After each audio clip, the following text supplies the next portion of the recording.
changing gears to the punch heard around the world. Yeah. Ugh. Good Lord. I think every time I see it, I'm like, ooh. Here's the question. Did that punch inadvertently put her over even more? Becky. Yes. So does she owe Nia? Thank you. The blood on my hands. Well, there's talk now that for the past few months, I've been predicting that WrestleMania 35 is going to be. I thought it was going to be a Ronda Rousey versus Charlotte as the main event. Right. Now we're getting that for Survivor Series. Now we may be looking at Becky Lynch versus Ronda Rousey as the main event of WrestleMania.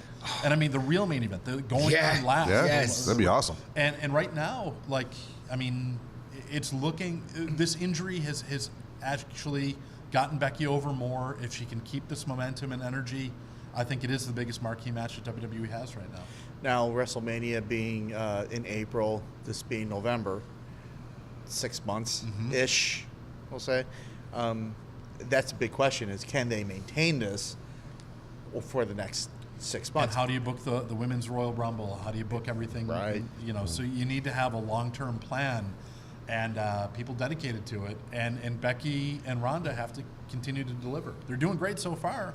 But, I mean, can they keep this intensity going for 6 months? Would they ever do a title? It could be cool if they do make it to a WrestleMania, do a title for title.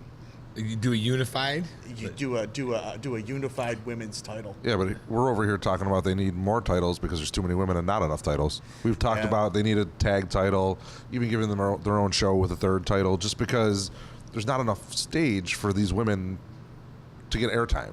Yep. There's too many women for the airtime that they need. Why would you unify a title and take away a title? If you want to thin out the herd, just have Nia Jax in the match. Apparently. Wow. Wow. Okay. Dan chuckled. Yeah. But going back to the punch, I mean, it was an awkward situation. It looked like a real punch. I'm not gonna lie. And it was it was meant to happen. From my view. I don't think there was any malice behind it. I don't think. I don't know. I don't know. I mean, based on what you saw, what would be your take on it? It was definitely not the punch that you throw without paying attention. I mean, if the hips were in it, it was a full shoot punch, right? Mm-hmm. You compare that to what was it? Was Dana Brooke and what's her name outside the ring? Lana. Yeah, kind of doing this, But that's what that kind of brawl is supposed to be. That brawl is supposed to be a bunch of people in the ring, pandemonium, quick cuts with the camera, building for this pay-per-view, brand versus brand. You don't have somebody throwing friggin' haymakers, especially with their hair in their face and whatever. And you're putting 200 plus pounds behind it. Yeah. Especially like the top star in the company. Not that you want anybody to get hurt, but I have to think that when Nia walks back through the curtain, it's like, hey, thanks for screwing up our pay-per-view because you were either blown up, you threw a punch that you couldn't see, or if it was personal, if it was on purpose, you gave somebody a receipt and ruined the product. I mean, right. And at the same time, thank you because you put me over bigger than anybody else right now. Yeah, it's twofold, but it should never have happened. Right. It's my thing is, wrestling is all about you're trying to protect yourself and protect your opponent. Yep. And anytime that your opponent gets injured, and accidents do happen. I mean, it happens to the best of people, and Nia is not the best of people, but in terms of a wrestler, but. There has to be some kind of accountability. Yeah. If you smash somebody's face who's trusting you to be safe with them. To the point where they put the bone through next to your eye.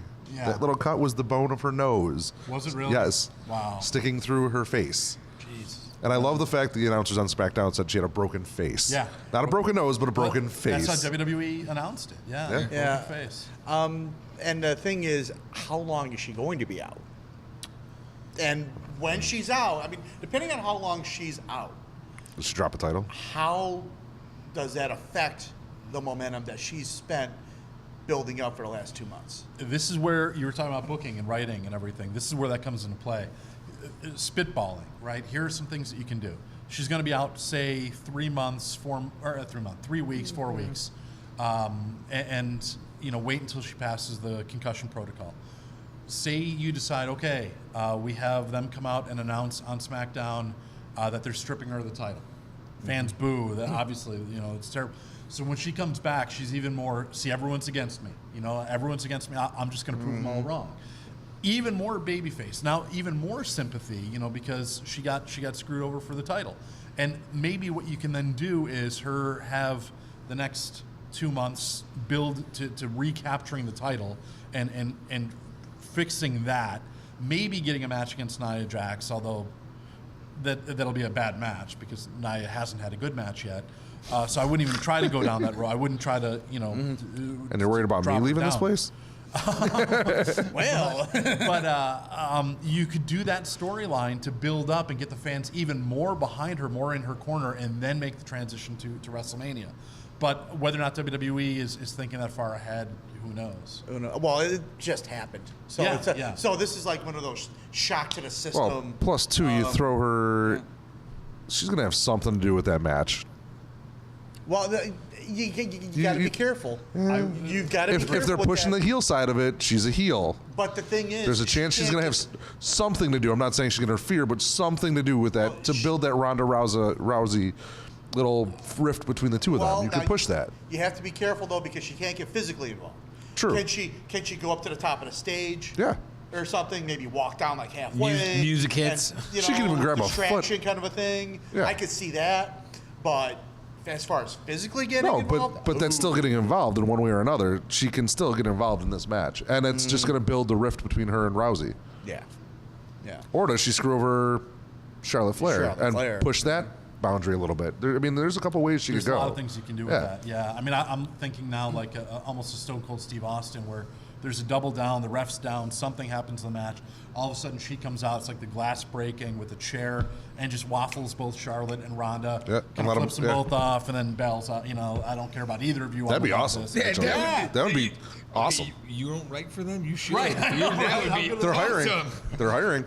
I applied. Yeah, there we go. I'm not within driving distance in New York City or Stanford, but I did apply. There you go. Go for it. Yeah. I'll give you a reference. There we go. I'm in.